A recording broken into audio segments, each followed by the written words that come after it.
Welcome to the Deep Dive. Great to be here. Today we're plunging into the incredibly rich and, well, complex history of Italy. We are, and we've got a really interesting source to work with. It's a transcript from a YouTube video simply titled The History of Italy from the Beginning to 25. Right, just that. And our mission, really, is to unpack this specific source, isn't it? Pull out the most important insights, the key points it emphasizes. Exactly. Think of it as a well-informed shortcut through this particular telling of Italy's massive story. Perfect. So yeah, get ready for a pretty fast-paced journey millennia of history, but focusing just on the key moments and perspectives highlighted in this video transcript. Let's jump in. Let's do it. So according to this source, where does the story begin? Well, the video kicks off kind of predictably, maybe, but it's foundational with that incredible legend. You know, the two brothers, Romulus and Remus. Raised by a wolf. That one. That's the one. Yeah, supposedly raised by a she-wolf. The transcript places this founding myth for Rome right at 753 BC. So that's the starting block for everything that follows in this version. It's always interesting how that single story, myth or maybe some kernel of fact is presented as the absolute root. Mm-hmm. And from that legendary start, the source says ancient Rome just exploded, didn't it? It became this absolutely massive empire. What does the transcript highlight about its scale, its significance? Yeah, exploded is a good word. This account really emphasizes the sheer scope. It notes it stretched all the way from Britain across to the Middle East. Huge. Wow. And the period right up until the collapse, which the transcript puts at 476 AD, that whole era is framed as just absolutely foundational, not just for Italy, obviously, but for Western civilization as a whole. Okay, and here's where it gets really interesting for me. The video transcript seems to lean into how Rome's ideas created a kind of blueprint. What specific areas does the source point to there? Yeah, it does lean into that. The transcript highlights the enduring influence of Roman concepts. It specifically mentions their innovations in law. I mean, ideas that still form the basis of legal systems today, right? Right, still relevant. Totally. And alongside that, their incredible engineering feats, aqueducts, roads, buildings, and of course, military strategies. The way the source tells it, these weren't just ancient achievements locked in the past. No. They echoed through time, really shaping the societies that came after. But then, inevitably, the transcript highlights that pivotal moment, the collapse, Western Roman Empire, 476 AD, and things change drastically. What does the source say happens to Italy after that point? Yeah, it's a total shift from the 5th century onwards. Italy, as any kind of unified thing, just dissolves, gone. Right. The source describes a period of fragmentation. It mentions the rise of these really powerful independent city-states, particularly during the Middle Ages. The famous ones, I assume. Does the source actually name any specifically? It does, yeah. Venice, Florence, and Genoa get specific mentions in this account. Okay. And the transcript also notes that, sort of happening at the same time, the Catholic Church, based in the Vatican, really cemented its immense power. An influence that, according to this source anyway, reached far, far beyond just the Italian peninsula. That period of fragmentation, then, with these independent power centers, it feels like it perfectly sets the scene for what comes next, the Renaissance, doesn't it? Yeah. How does the source portray that era? Absolutely. The source places Florence right at the absolute heart of this period, which it puts roughly between the 14th and 17th centuries. Like a cradle. Exactly. And what's fascinating here is the video transcript doesn't just focus on the, incredible famous art. It emphasizes this was a whole rebirth of thinking across many fields, science, politics, philosophy too. So we're talking figures like Da Vinci, Michelangelo. Them, yes, Yeah. and also Galileo, Machiavelli. The source names them explicitly. And their work, crucially, wasn't just confined to Italy. The transcript really stresses its global impact, how it changed the world stage in pretty profound ways. It definitely sounds like a true high point, according to this source.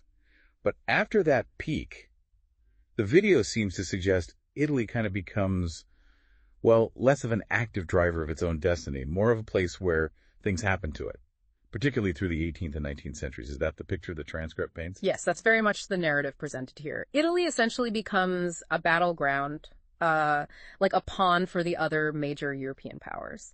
The source notes that you had France, Spain, Austria, all controlling different parts of the peninsula at different times, vying for influence. So it really lost that central control it had during the Roman Empire and maybe even that sort of cultural dominance of the Renaissance before the big push for unification happened. Exactly. Which, brings us neatly to a massive turning point highlighted in the source, the unification of Italy. The Risorgimento, 1861. Finally.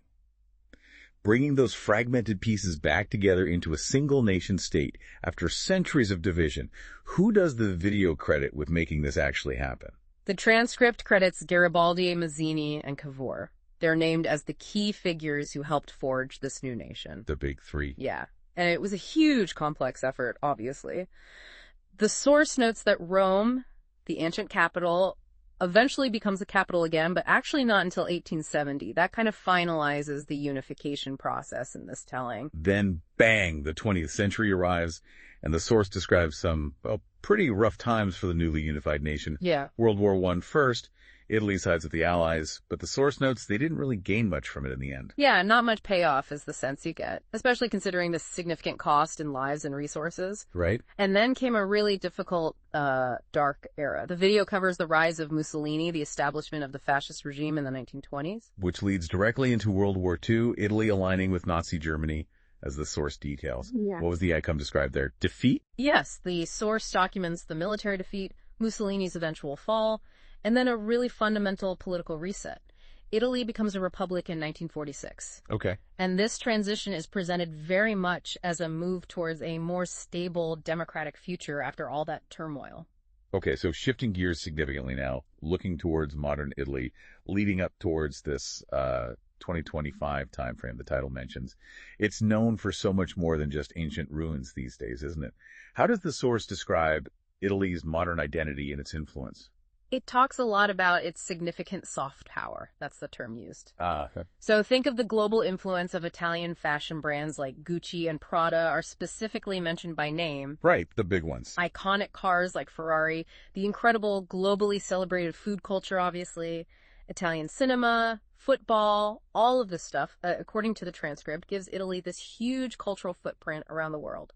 That soft power is definitely a key part of Italy's image today. But the transcript is also pretty realistic, isn't it? It does mention ongoing challenges. Oh, absolutely. It's not all Chianti and Vespas. While celebrating the cultural impact, the source does mention Italy facing ongoing economic challenges and persistent political issues as well. The journey, clearly, isn't without its bumps, and the story isn't finished. And looking specifically towards 2025, that date in the title, the video seems to put a focus on the future and how Italy is trying to navigate it. Yes, exactly.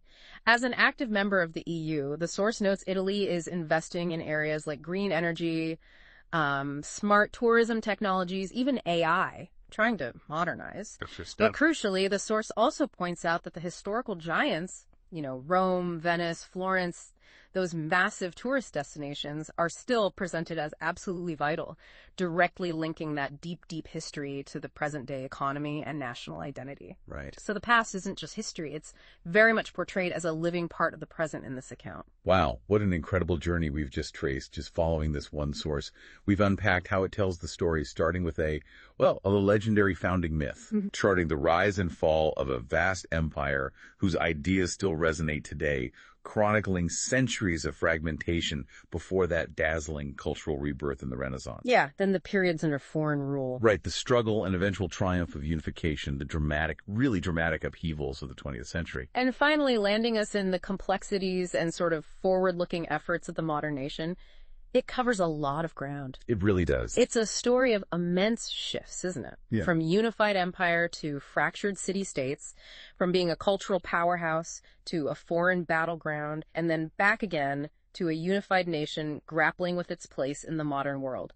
This incredible history, as told by our source today, paints this picture of Italy constantly, balancing its incredibly deep past with its modern future. Shaped by everyone from mythical figures and emperors to artists, politicians, innovators, across all those ages. Precisely. So here's a thought maybe for you to carry forward from this deep dive.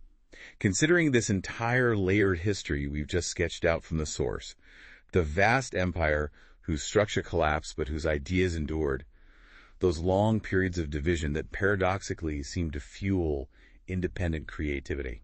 Interesting point. The struggles for sovereignty, the eventual unification against external pressures, the dramatic upheavals of the 20th century that force fundamental change. How does all of that uniquely position Italy for navigating today's world, the world of rapid technological change, global interconnectedness? Yeah, that's a great question. What can Italy's long